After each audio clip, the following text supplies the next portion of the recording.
if you are booking a trip to a Disney park, all that magic is about to get a lot more expensive. Magic ain't free, people. What's happening now is Disney is an incredibly expensive and incredibly magical experience. Before we even got into the park, it cost me $30 just for parking. And even being a Florida resident, tickets for a family of 5 with one child under 10 was still $974.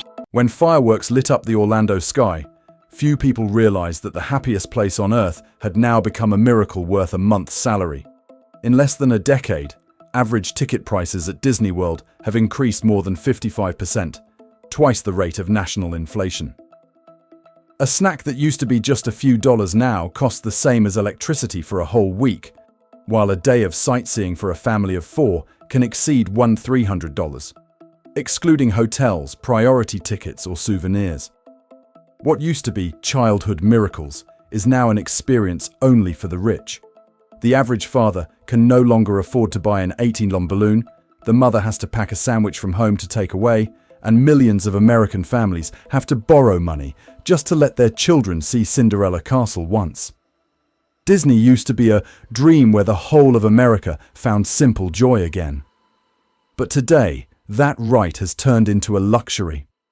When greed and price make the world of miracles a nightmare wrapped in neon lights, a place of happiness only for those who can afford it. Bye.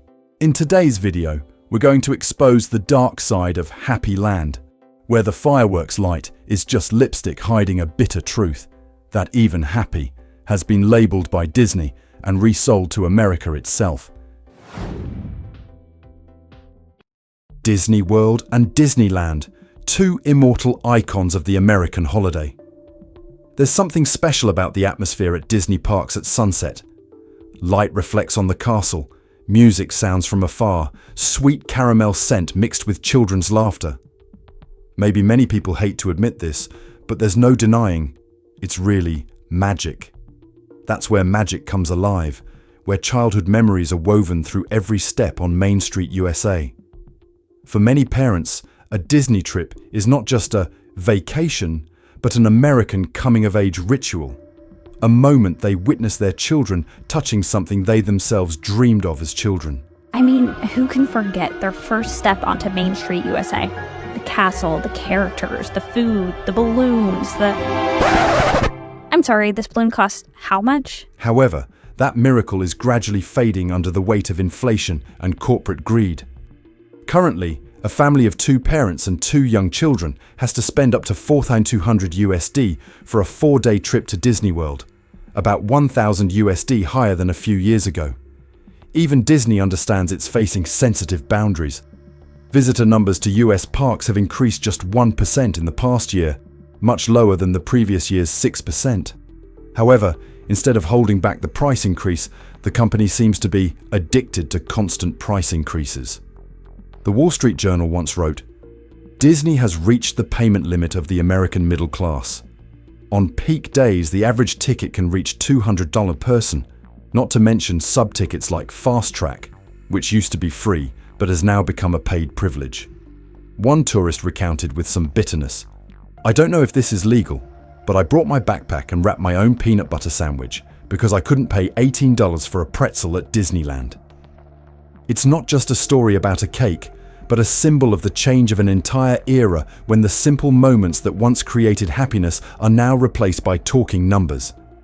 Up to 74% said a trip to Disney was beyond their financial means, according to a Harris Poll survey of 2,000 American households. A father shares about the unforgettable, This place was my literal hell. $30 for carnitas, $19 margarita, $8 corn, $30 carne asada, and then each of the kids with drinks and food were an additional $30 to $40 each, totaling $245.27 for dinner. experience of a family of 5 at Disneyland, $245 for a dinner, and almost $1,400 for a day in the happiest land in the world. Am I hearing wrong? The Disney miracle that once symbolized joy, cohesion, and childhood memories is now gradually becoming a financial nightmare where happiness is measured in dollars. Within 10 years, one-day ticket prices at Disney World increased by more than 56%, far exceeding national inflation. A one-day trip for 2 people in 2024 cost $886 USD, while in 2017 it was only $567 USD. an increase of 44% in 7 years.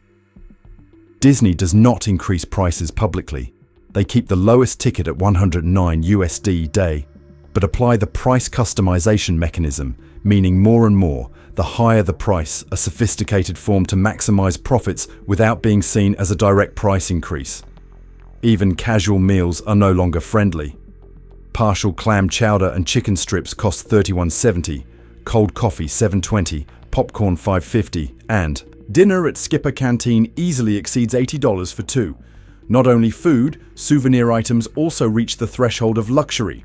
Mickey ear caps for $35, plastic cups for $39, Stitch backpacks for $100, t-shirts for $84, and Peaks, a glitter-covered model of Cinderella Castle, sold for $285,000. Many people quip that perhaps Disney should be listed as a luxury brand next to Tiffany & Co. or Rick Owens. What's more bitter is that, despite the rapid increase in prices, the quality of the experience has decreased significantly. Many visitors said the park was crowded, waiting was tiring, and the service was no longer as sophisticated as before. With the money for 5 days at Disney, a family can enjoy an all-inclusive vacation in Mexico or the Caribbean, including free meals and drinks, and most importantly, not feel like they're being taken every penny.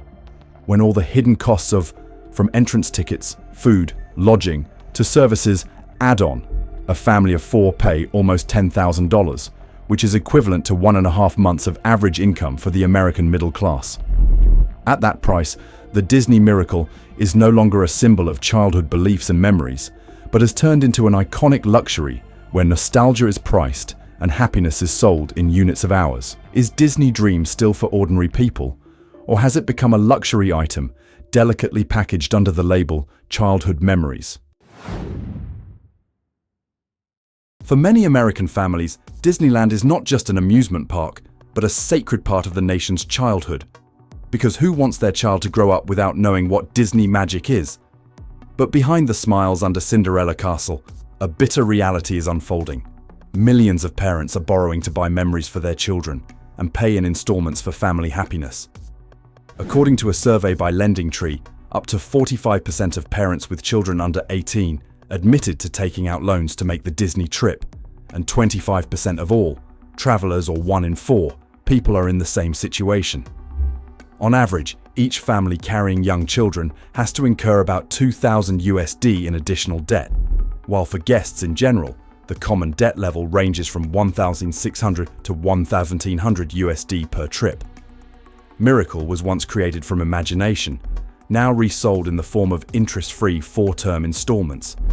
Many people still try to console themselves that it is good debt worthy, to bring back childhood memories for children. But behind that sacrifice is the fact that the American middle class is trading financial security for a moment of temporary happiness. Not only do they pay for admission, but they also pay to retain the feeling of themselves still afford, a feeling of increasing fragility in modern society. As Social Simon points out, even shopping at the Disney store is an act of debt. Buy now, pay later. Services such as Klarna, Afterpay, Affirm are integrated right in the store. Familiar products, Crocs shoes $64 USD, t-shirts $84 USD, Stitch backpacks $100 USD, Mickey ears $35 USD, souvenir cups $39 USD, all have the option of in installments of 4 installments. A Florida resident who lives next door to Disney World shares, "People go to Disney, spend thousands of dollars, and then go home to face bills, rent, electricity, and even reality. The miracle ends as soon as you step out of the gate." According to CNBC, the median income for Americans is $74,580 a year, equivalent to $6,200 a month, while a standard 5-night stay at Disney costs about $5,000, for nearly a full month of income, not including travel expenses or additional expenses. Bright Sun Travels also confirmed, just 1 day for 2 cost $886, up 44% from 2017, extended to a 5-day holiday, the figure exceeds $4,000 by the average consumer debt of an American household. Disney has now become a financial competition. A mid-range hotel room now ranges from $1,700 to $2,100 USD for 6 nights, entrance ticket is $484 USD person 4 days, and if it is a family of 4 people, the total cost can exceed $5,700 USD, forcing many people to swipe their credit card, credit or consumer loans to catch up on to touch the magic. It's not just a matter of price, it's also a change in the way Disney positions itself. They have switched from a brand for every family to a luxury middle class, where people no longer feel like goes out, but borrows to prove their love for their children. CNBC calls it a parenting tax. Some visitors say they don't regret because the memory is worth it. But for many others, Disneyland is now a symbol of modern American financial impotence, where people borrow to feel happy, where they buy debt so they don't feel like they're losing out as parents.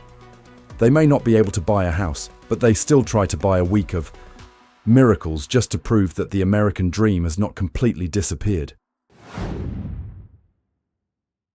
Imagine you arrive at a Disney park from dawn, eagerly waiting for the long, brilliant day to begin. But instead of enjoying the magical atmosphere, you bow your head intently to your phone, waiting exactly 7 a.m. to hunt for through the app. A slow tap of a few seconds, and you lose the right to participate in the game you've been looking forward to all year. In Disney's new world, miracles now depend on finger speed and credit card limits. After the free FastPass service was discontinued, Disney introduced the Genie Plus system and Lightning Lane, promoted it as a smart technology solution to help optimize the experience. But indeed, it has shifted precedence from fairness to affordability. If you want to be more fun, faster, you have to pay more. Genie Plus costs an average of around $20-25 USD person day, varying depending on the park and time. Lightning Lane for hot games like Tron Light Cycle Run or Seven Dwarfs Mine Train, separately, about $15-25 USD turn in person, meaning that just to queue quickly for one game, the two of them have to spend nearly $40-50 USD, a quite expensive price for 60 seconds of thrills. This system not only costs money, but also effort. Visitors must use the Genie app continuously, make schedules in advance, track time, schedule time, and if the operation is a few seconds late, play may disappear. For those who are older or less tech-savvy, it's more like a digital skills test than a family vacation. Many visitors claim that this is conditional miracle, where you can no longer enjoy the park in a natural way, but have to plan every minute on the app.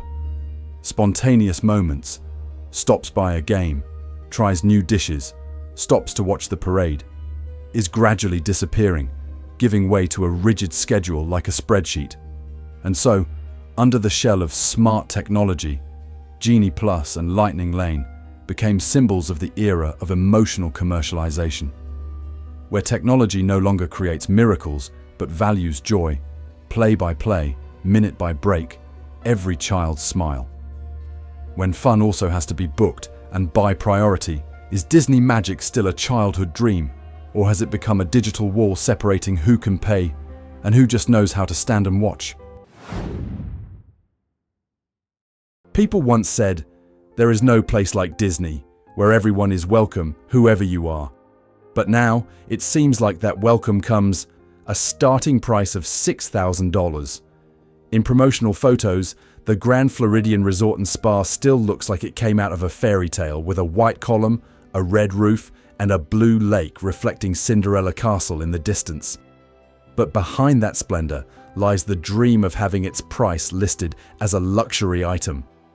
Room rates for deluxe resort here range from $4,200 to $5,700 for 6 nights, tax not included. After taxes and fees, that number exceeds $6,400 USD, not including entrance tickets or meals.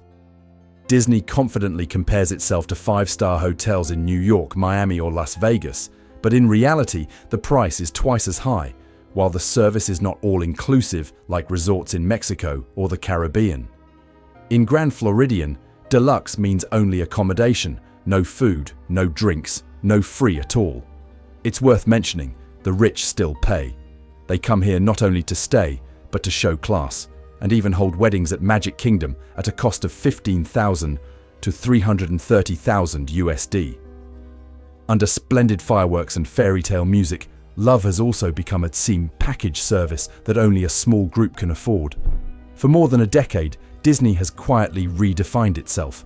They no longer make money thanks to the huge number of visitors as before, but thanks to the average spending per visitor. The fewer people come, the higher the commercial value per visitor.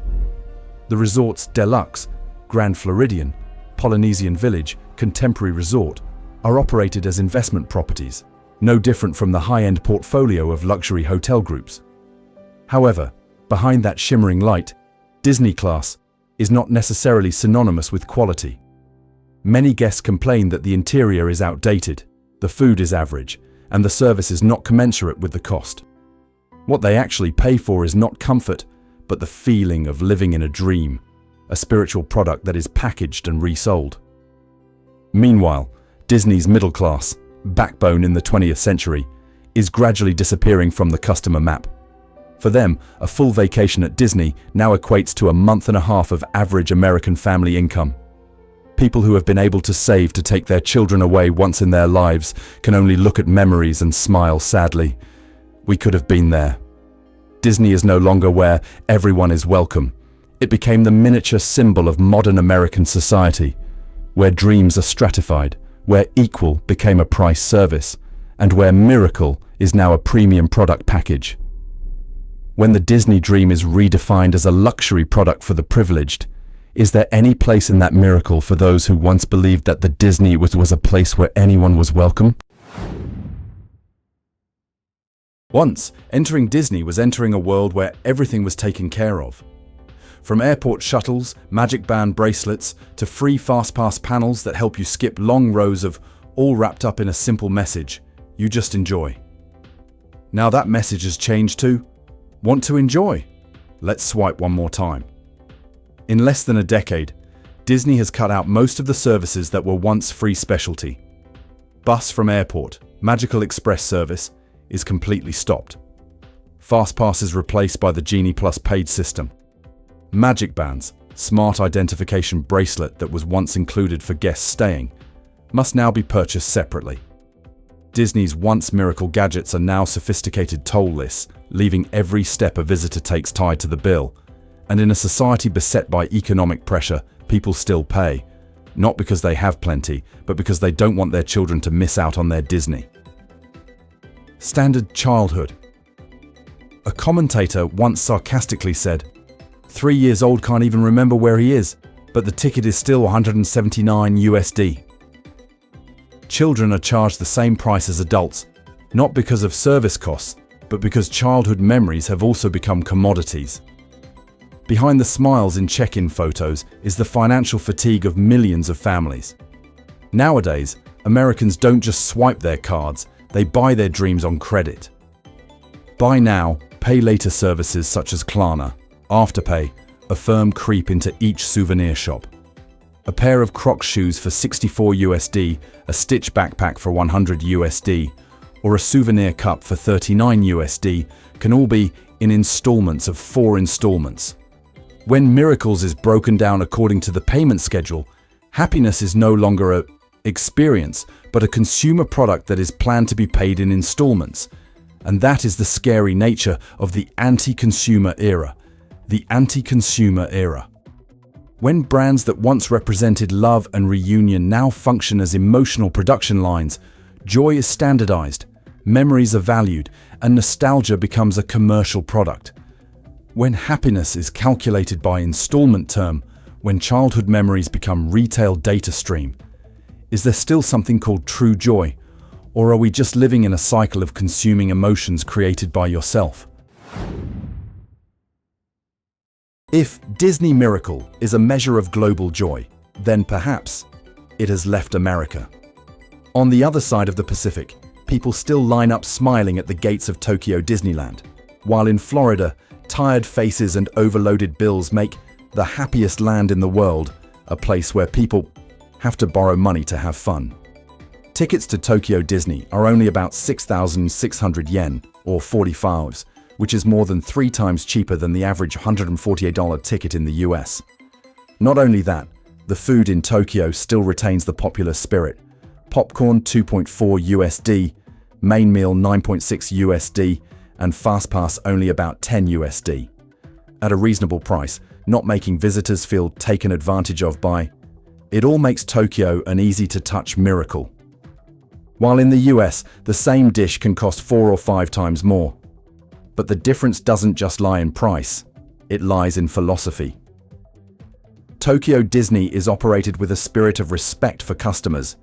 Each employee is trained to express omotenashi, Japan's dedicated service culture. Meanwhile, Disney World Florida is struggling with huge debt, inclement weather, and increasingly cold service. In Tokyo, visitors are greeted with sincerity. In Florida, they were greeted with price lists. Even the economic context reflects a reversal. Weak yen exchange rate makes international visitors get more per dollar, turns Japan into a more attractive destination than ever. Meanwhile, in the US, a Disney vacation now costs almost as much as a luxury vacation in the Maldives, but the experience is often described as expensive, crowded, and stressful. Those who grew up with Mickey and Cinderella now face a heartbreaking paradox. The Disney dream, symbol of American childhood, is being best preserved in Asia. Perhaps to rediscover the feeling of being a child, Americans must fly 6,800 miles to Tokyo, where their memories are preserved by simplicity, not revenue strategy. Does the Disney dream really belong to America, or has it migrated elsewhere, where people still believe that miracles should be for everyone, not just people with enough money? Experts say that the Tokyo Disney Resort model keeps ticket prices stable, prioritizing experiences instead of maximizing profits, is the guideline that Western parks need to learn from.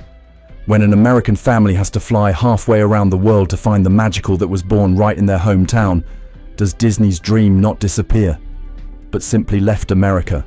Disney used to be a symbol of popular joy, of an America where anyone, whether a worker, teacher, or truck driver, could take their child to the happiest land in the world. But today, that same America is witnessing the miracle of being exported, while the price of happiness is escalating in the very land where it was born. From Tokyo to Florida, from real smiles to installment smiles, Disney dreams have changed shape. In Japan, it is still nurtured by hospitality and respect for its audience. In the US, it is confined to financial formulas, marketing, and seasonal dynamic price lists. Are we living in an era where miracles only exist as long as one credit card has a limit? Or is it time to find true, simple joy again? No need for premium package, no need to schedule 6 months in advance to be happy. If you believe that miracle shouldn't have a price, please like, share, and subscribe to the channel to join me in continuing my journey of exploring behind the fading American dreams, where the light of Disneyland may still be bright, but its heart is gradually getting lost. The content in this video is developed for analytical, commentary, and educational purposes, based on publicly available sources, data, and observations from reports, articles, and visitor experiences. All opinions are presented to reflect social, economic, and cultural phenomena, without accusations or attacks on any person, organization, or business. The author and production team do not represent Disney or any related brands, nor are they responsible for the subjective interpretation of the viewer. Any numbers, values, and illustrative examples, which may vary by time of publication or by geographical area.